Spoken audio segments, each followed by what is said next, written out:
Bonsoir à tous, bienvenue dans le 7-8 journal sur TV 78, le tour d'horizon de l'actualité locale et régionale en 26 minutes. Tout de suite, les titres de ce mardi 13 mars. L'ouverture aujourd'hui du 20e congrès de l'Union départementale de la CGT des Yvelines. Il se tient jusqu'à ce jeudi au Mureau, l'occasion de dresser le bilan des dernières actions et de parler des prochaines mobilisations. Le rendez-vous a débuté ce matin en présence du secrétaire général de la CGT, Philippe Martinez. Et diminuer le trafic de transit, rendre plus attractif l'activité commerciale, ambition de Voisins-le-Bretonneux. La commune a lancé jusqu'au 16 mars une concertation publique sur la traversée de son centre-ville. Le passage en zone 30 est notamment envisagé, une piste qui ne convainc pas tout le monde. Reportage.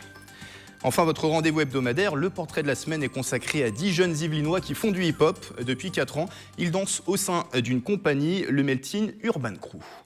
Restez avec nous, nous aurons également des invités dans ce journal. Alexandra Grandjou qui co-anime demain une conférence sur la psychomotricité des jeunes enfants. C'est au Prisme à Elancourt. Nous aurons également avec nous 3 étudiants en médecine à l'université Versailles-Saint-Quentin en Yvelines. Membres de l'association Poème, ils s'apprêtent à partir en Bolivie pour une action humanitaire. Le 20e congrès de la CGT des Yvelines s'est donc ouvert ce matin au Mureau. Près de 200 délégués syndicaux sont présents sur les 3 jours de réunion. Au programme, évoquer la situation syndicale dans les Yvelines, mais aussi les mobilisations à venir avec un invité, le secrétaire général de la CGT, Philippe Martinez. Nicolas Dandry était sur place ce matin. L'heure est au bilan de l'année 2017 pour la CGT des Yvelines. Environ 150 délégués syndicaux ont échangé sur les manifestations estivales contre les ordonnances réformant le droit du travail. Des mobilisations qui n'ont pas touché le projet du gouvernement. Il y a eu des mobilisations majoritairement soutenues par l'opinion, mais on n'a pas su encore amener assez de monde dans les mobilisations et c'est ce qu'on travaille, voilà, d'aller plus au contact des salariés, de rendre tous nos syndiqués plus acteurs, de les informer sur les grands enjeux. Les mobilisations étaient importantes, pas suffisamment encore pour faire reculer le gouvernement. Justement, ce qu'il faut, c'est continuer à militer, continuer à discuter avec ses collègues de travail, avec sa famille, avec ses amis, pour faire comprendre que toute cette situation, toutes ces attaques ne sont pas normales.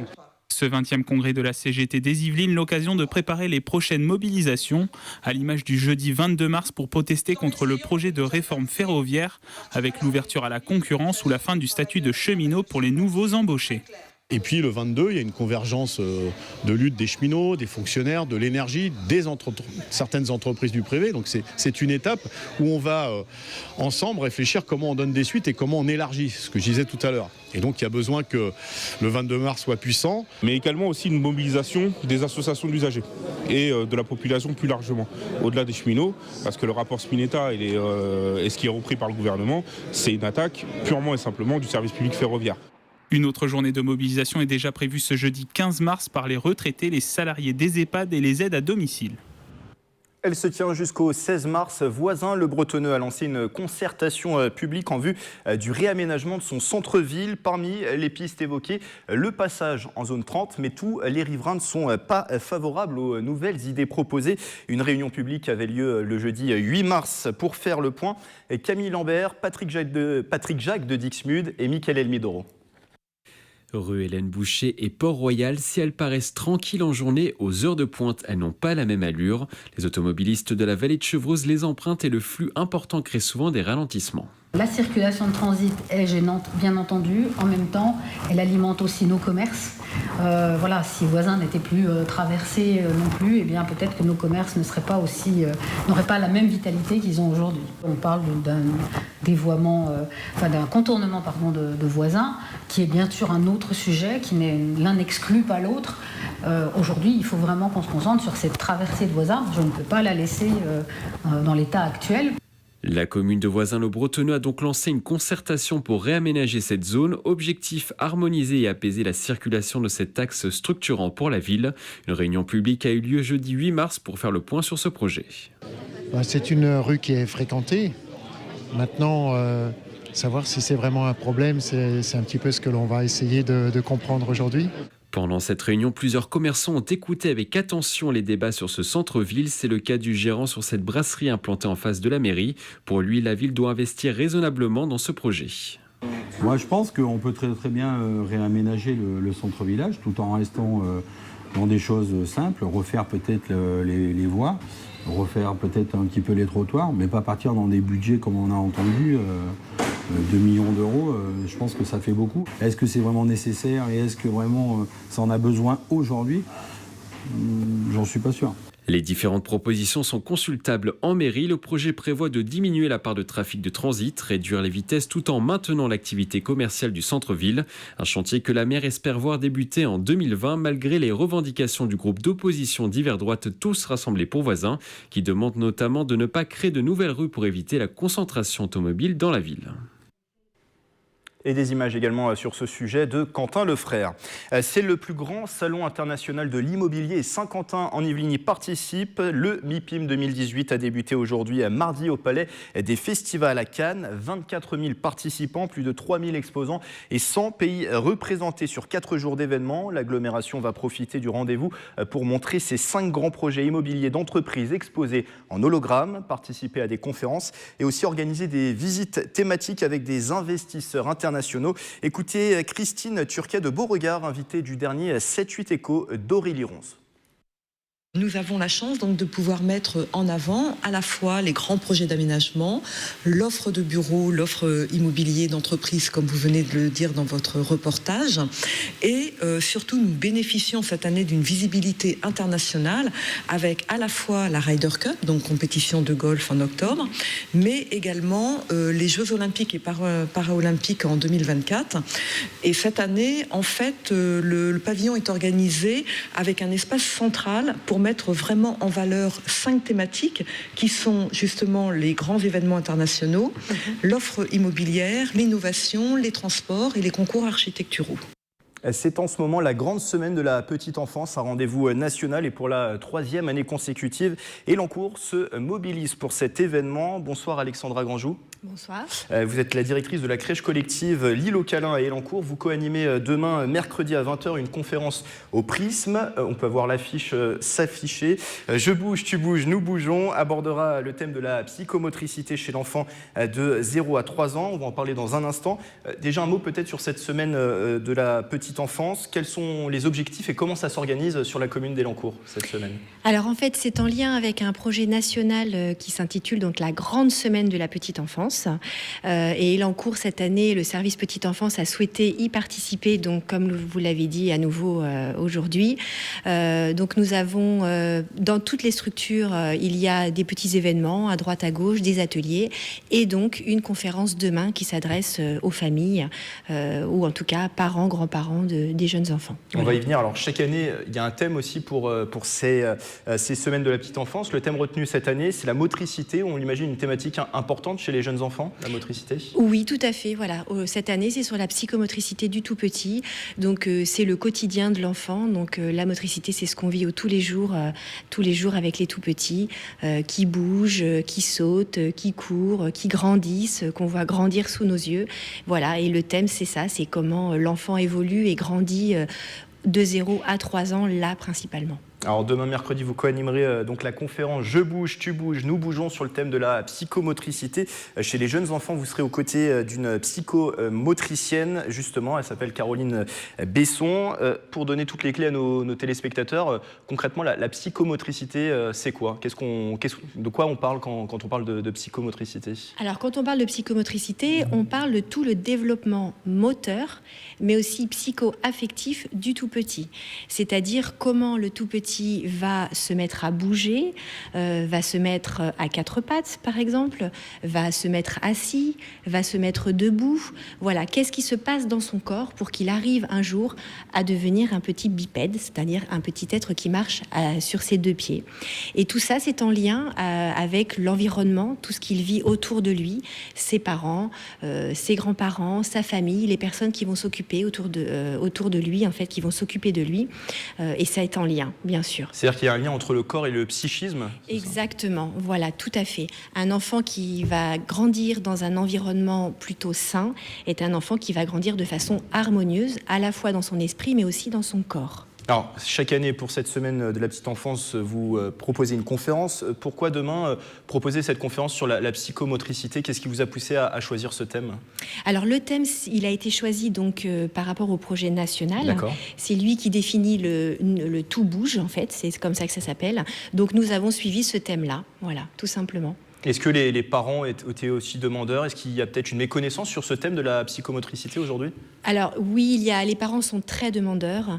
Aujourd'hui, dans les structures, on accompagne beaucoup les familles sur comment accompagner leurs propres enfants dans leur évolution.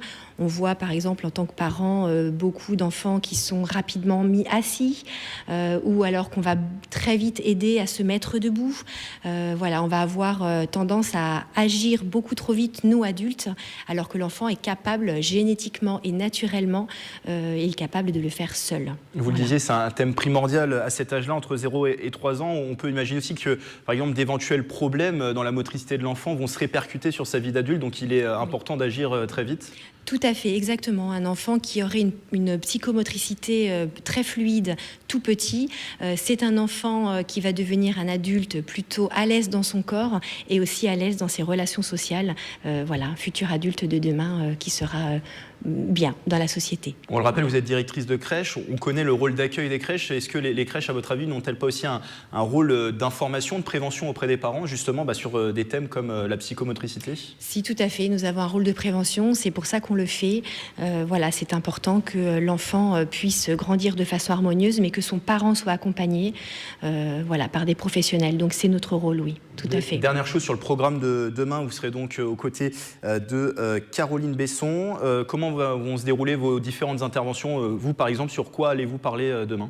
Alors, dans l'ordre, Caroline Besson va intervenir tout d'abord pour vraiment parler de toutes les étapes du développement psychomoteur, d'un point de vue plutôt mécanique. Et moi, je vais plutôt parler de l'environnement, c'est-à-dire de la place du parent, de la place de l'adulte et du milieu social, enfin du milieu en fait dans lequel l'enfant va grandir. Voilà, on imagine aussi des échanges avec les parents qui vont se mettre en place. Et des échanges, voilà. L'idée, c'est vraiment d'avoir un moment d'échange avec les parents, grands-parents, personnes qui sont aussi des futurs parents, qui sont intéressés par ce thème. Et je rappelle que cette conférence « Je bouge, tu bouges, nous bougeons » sur le thème de la psychomotricité se tiendra demain mercredi à 20h au Prisme à Elancourt, et on précise que l'entrée est libre. Merci Alexandra Grangeot d'avoir été avec nous. Merci à vous. Directrice de la crèche collective L'Île aux Câlins à Elancourt, et pour plus d'informations, vous pouvez vous rendre sur le site internet de la ville d'Elancourt. Et les élèves de terminale avaient jusqu'à ce soir 18h pour valider leurs vœux sur la plateforme d'admission post-bac Parcoursup. L'orientation, souvent un casse-tête pour les jeunes. Afin de les aider, Trappes et le lycée de la Plaine de Naufle a organisé vendredi 9 mars un forum à Trappes, ton avenir, pour découvrir différentes opportunités. Reportage de Mickaël Elmidoro, Quentin Lefrère et Camille Lambert. Bonjour mesdames, messieurs. Je voudrais avoir un renseignement concernant les ateliers. À 21 ans, Jérémy entame sa deuxième année de BTS dans le commerce. Il est venu spécialement aujourd'hui à Trappes au lycée de la Plaine de Naufle pour préparer sa recherche d'emploi. J'ai cherché des informations donc concernant le CV, la lettre de motivation, savoir comment on le réalise, chercher des informations sur certains secteurs d'activité, sur certaines filières. Ateliers, conférences et conseils, l'événement Attrape ton avenir a réuni élèves dès la 3e, étudiants et une cinquantaine de professionnels. Leur présenter des filières d'art, par exemple, peu ou pas connues. Nous avons également des services publics représentés. Donc nous avons une grande diversité de métiers et de filières qui sont présentés d'une part. Et d'autre part, nous avons des stands tenus par nos propres élèves qui présentent leurs réalisations. Une journée porte ouverte qui a accueilli près de 1000 personnes. À l'issue de ces entretiens, Jérémy fait le bilan. Bien formulé dans l'ensemble, par de nombreux professionnels rencontrés, que du bonus pour moi pour la suite de mes études et la suite de mon avenir professionnel. Première édition de cet événement dédié à l'orientation, un rendez-vous qui devrait revenir chaque année. Une action humanitaire menée par des jeunes de l'université Versailles-Saint-Quentin en Yvelines. 9 étudiants en deuxième année de médecine vont partir pour l'Amérique du Sud en juillet prochain. Direction la Bolivie pour aider la population sur place dans un centre communautaire de la ville de Cochabamba. Nous recevons 3 d'entre eux. Noémie Néret, bonsoir. Bonsoir. Vous êtes la responsable de communication de ce projet qui s'appelle Semillas. Nous avons également Bertie Terna, bonsoir. Bonsoir. Vous êtes la responsable santé de ce projet. Et Tristan Garcia, bonsoir. Bonsoir. Responsable responsable logistique donc, du projet Semillas. On va parler de ce projet, bien sûr, de vos actions qui vont être menées sur place. Petit tour de table pour commencer. Pourquoi se lancer chacun dans l'aventure, Noémie? Qu'est-ce qui vous a attiré dans cette aventure? Alors déjà, premièrement, le fait de se sentir utile. Bien sûr, ce sera à notre échelle et à nos moyens, mais on a de l'énergie à revendre. Donc on pourra aider au moins au niveau local et voilà. Bertie, vous, qu'est-ce qui vous a motivé? Moi, j'ai toujours voulu faire de l'humanitaire et du coup, c'est un premier pas. Alors voilà, comme dit Noémie, c'est à notre échelle parce qu'on n'a pas encore forcément les compétences pour apporter des vraies actions de santé, mais c'est un premier pas dans l'humanitaire, quoi. Tristan, termine par vous ce tour de table. Ouais, en fait, aller en Bolivie en tant que touriste ou y aller en tant que faire une action humanitaire, c'est complètement différent. J'avais jamais fait d'humanitaire et je trouvais ça une opportunité géniale d'y aller pour une première fois, d'être vraiment au cœur de la population et c'est encore mieux si on peut les aider. Donc voilà. Alors sur le nom, projet Semillas, qu'est-ce que ça signifie? Pourquoi ce nom? Alors, on aimait bien, ça veut dire graine en fait en espagnol, qui est la langue parlée en Bolivie. On aimait bien l'idée d'un projet qui grandit en fait. C'est un nouveau projet qu'on a créé cette année. D'habitude, des projets sont repris d'année en année, mais nous, on a décidé de le créer nous-mêmes et du coup, on aimait bien cette idée que le projet germe finalement, qu'il grandisse au fil des mois. Alors on précise qu'il y a 6 autres étudiants sur ce projet. On n'a pas pu tous vous accueillir ici. On va les citer: Léa, Jessica, Oscar, Robin, Katia et Johanna. J'en ai pas oublié, c'est bon, en plus de vous 3. Alors vous faites partie tous d'une association qui s'appelle Poème pour Paris-Ouest étudiants en médecine solidarité. Quelles sont les missions de cette association, Bertie? Alors c'est une association de solidarité à la fois locale et internationale. Du coup, au niveau local, on organise plusieurs différents événements qui touchent différents publics, les maisons de retraite, les enfants. On a un projet avec l'hôpital des Nounours pour les enfants de maternelle. On a des projets de solidarité même à Paris où on va voir les gens qui vivent dans la rue. Et au niveau international avec les projets l'été comme le nôtre. Et il y a dans plein d'autres pays. Voilà.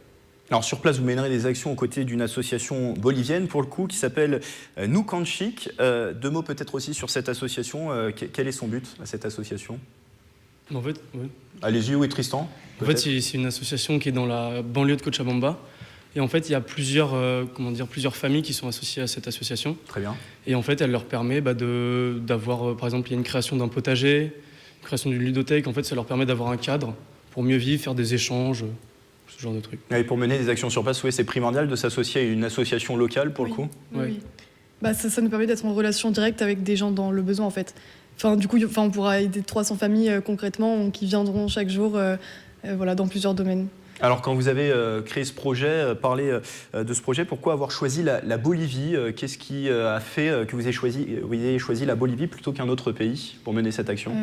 De par sa situation actuelle dans le monde, pour donner des petits chiffres, c'est le 2e pays le plus pauvre d'Amérique latine. Il y a 40% des gens qui vivent en dessous du seuil de pauvreté, ce qui est quand même énorme. Et donc, on se dit que là-bas, il y a vraiment de l'aide à apporter.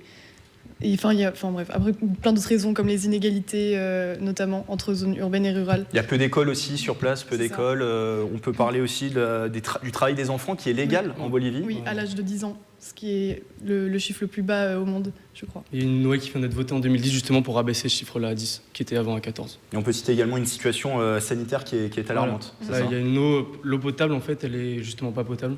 80% de la population qui boit de l'eau est non courante, elle est infectée et qui transmet plein de maladies. Donc aussi l'association qui est sur place, elle permet un assainissement de l'eau, ce genre de trucs. Et également, les infrastructures hospitalières sont pas forcément accessibles à tous. Par exemple, dans pas mal de cas, l'hôpital le plus proche est accessible seulement par voie fluviale, ce qui paraît impensable en France, quoi. Alors sur place justement, vous y serez en juillet, vous donnerez de votre temps dans un centre communautaire de Cochabamba, c'est la 3e ville du pays, le 3e ville de la Bolivie. Quel type d'action vous allez mener sur place ? Alors sur place, nous, on va participer à la création du 3e potager de l'association. Donc c'est des potagers qui permettent aux familles vraiment d'être presque autonomes. Elles ont quasiment toute leur nourriture qui vient de là. Donc on va participer à la construction. Ils ont déjà commencé, mais nous, on va continuer. Arriver là-bas, on va faire de la main-d'œuvre, quoi. Et après, on va faire du social. Il y a 300 familles qui sont aidées par l'association. Donc nous, on va aller voir les familles, on va parler avec eux, on va essayer de les aider comme on peut. Et on va participer à la construction d'une ludothèque. C'est un endroit pour que les enfants ils aient du soutien scolaire et aussi des jeux, du numérique et tout ça. Et on va participer à la construction de tout ça, à l'installation. Et donc vous resterez tout le mois de juillet sur place ? Oui, voilà, c'est ça. Oui, on reste presque un mois. Ouais. Alors un voyage comme celui-là se prépare avant, on l'imagine. Comment on prépare une telle action en France ? Comment on prépare les choses avant de partir en Bolivie en juillet ? Il y a un gros programme. D'abord, en octobre, on trouve l'association. Après, on distribue à chacune des personnes qui est dans le pôle un travail. D'accord. Après, surtout, la grosse partie du projet, c'est de récolter des fonds, en fait, pour les apporter là-bas. Parce que, par 5 500 € je crois, sur ce projet. Voilà, à peu près. Pour la construction, surtout de la ludothèque et aussi du potager, qui demande pas mal d'argent. Et en fait, on va leur donner l'argent à l'association et on va juste voir la genèse, en fait, de la construction de ces choses-là, parce que ça va prendre du temps et on sera déjà parti. Et justement, pour récolter cet argent, il y a des actions qui ont pu être mises en place depuis la genèse du projet. On fait des stands, que ce soit à notre faculté, sur des marchés, on vend de la nourriture principalement pour essayer de récolter des fonds. On essaie de rechercher des partenariats avec des entreprises, c'est pas toujours évident. Et on va lancer une cagnotte en ligne pour les particuliers qui sera défiscalisée et on espère récolter des dons comme ça. Très bien. Alors d'ici juillet, il vous reste quoi à faire du coup ? Ça, principalement récolter des fonds et après tout ce qui est santé, se vacciner et tout ça. Et voilà. Il y a toute une logistique, se vacciner, peut-être des papiers à faire aussi avant de partir sur place, des visas. C'est votre domaine, du coup, comment ça se Allez prépare. voir, en fait, on a une pharmacie qui nous aide, en fait, qui nous donne les vaccins. Et donc juste regarder le carnet de santé pour voir si tout le monde est vacciné. Et il n'y a pas de visa en fait pour la Bolivie, donc on a pris nos billets d'avion et là voilà, il nous reste les plannings de vaccination à faire et sur la logistique, sinon on est à peu près bon. Dernière question, vous parlez tous espagnol ? Pas tous, mais on apprend. Voilà. On essaie au moins. Et il y a plusieurs personnes bilingues dans le groupe, donc on sera aidés sur place. Parce qu'en fait, on sera par groupe de 3 personnes à chaque fois. Très donc bien. il y a au moins une personne qui sera bilingue dans chacun des groupes. Eh bien, merci à vous trois, Noémie Néret, Bertille, Terna et Tristan Garcia. Merci d'avoir été avec nous, étudiants en 2e année de médecine à l'UVSQ avec 6 autres de vos camarades. Vous allez partir en Bolivie en juillet pour mener une action humanitaire. Ce projet Semillas est à retrouver sur la page Facebook qui s'affiche en bas de l'écran. Merci d'avoir été avec nous. Merci à vous. Pour notre portrait de la semaine, nous allons danser avec 10 jeunes Yvelinois. Ils ont entre 14 et 17 ans et font du hip-hop. Meltin Urban Crew, c'est le nom de leur groupe, une compagnie créée il y a 4 ans par Aurélie Aldebert. Rencontre signée Mélanie Poquet. 1, 2, 3, 4, on refait. Répéter encore et encore inlassablement. Un quotidien pour ces jeunes Yvelinois. Depuis 4 ans, ils forment le Meltin Urban Crew, une compagnie de jeunes danseurs sélectionnés sur audition.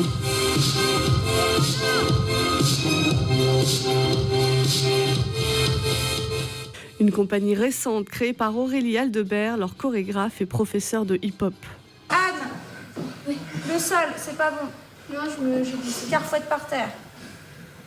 Et Éléonore, placement popping, s'il vous plaît.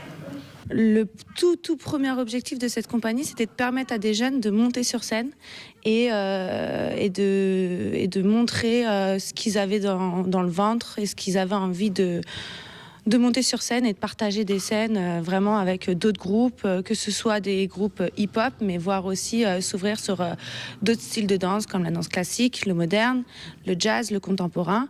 10 jeunes de 14 à 17 ans qui ont fait de la danse un loisir quasi professionnel. 2 à 3 entraînements hebdomadaires et des stages. Ils jonglent leur passion avec leur quotidien de collégiens et lycéens. On s'y fait, là on a des trainings 1h30 technique et 3 heures en compagnie. Heureusement, c'est le samedi les trainings en compagnie, mais c'est assez compliqué parce que justement 17 ans en terminale, j'ai le bac et le travail, voilà. Mais Aurélie nous dit toujours que c'est d'abord l'école et ensuite la danse. Je kiffe toujours en fait parce que je suis très compétitive, donc faire que du loisir, je pense que il me manquerait quelque chose. Donc travailler beaucoup, ça, j'aime bien.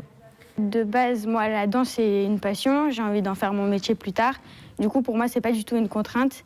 Et de pouvoir entrer dans une compagnie aussi jeune, c'était un rêve de petite fille. Ce samedi, ils passent un nouveau concours, des rendez-vous qu'ils présentent 1 à 2 fois par mois. Cette fois, ils sont aux scènes urbaines du Nicypher. On a fait un concours chorégraphique parce que ça donne un challenge pour les compagnies, mais avant tout, c'est le plaisir de monter sur scène. C'est le plaisir de... Voilà, on crée une chorégraphie, on crée un show et on le présente devant la famille, devant les amis. Un petit peu stressée, mais ça va, c'est de l'adrénaline positive. Donc, non, là, on est motivés pour donner le meilleur de nous-mêmes et faire kiffer le public, en fait. 8 groupes sont en compétition pour la catégorie junior. Les Melting Urban Crew sont les 3e à se présenter sur scène.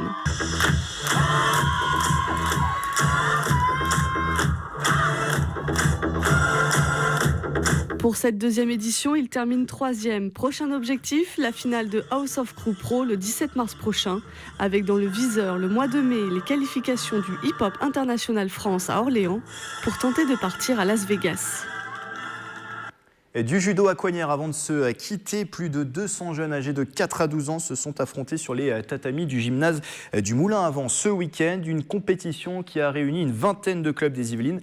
Pas de résultats officiels, mais des combats pour apprendre. Je vous propose d'écouter ce professeur de judo à Coignères au micro de Patrick Jacques de Dixmude. Alors le but de cette compétition, c'est pour que les enfants puissent rencontrer des enfants qu'ils ne connaissent pas, de d'autres clubs, et en même temps qu'ils apprennent un petit peu plus ce que c'est que le judo par rapport à une compétition. Voilà, où là, il y a un arbitre, donc les règles sont un peu plus expliquées plus facilement parce qu'ils sont 2 face à une personne, un adulte, donc du coup c'est plus facile pour eux de comprendre. C'est la fin de ce 7-8 journal. À suivre ce soir sur notre chaîne un nouveau numéro de Mode d'emploi présenté par Aurélie Ronze, une émission consacrée au métier de l'audiovisuel. Ce journal est à retrouver en replay sur notre site internet et notre application mobile TV78. Excellente soirée à tous.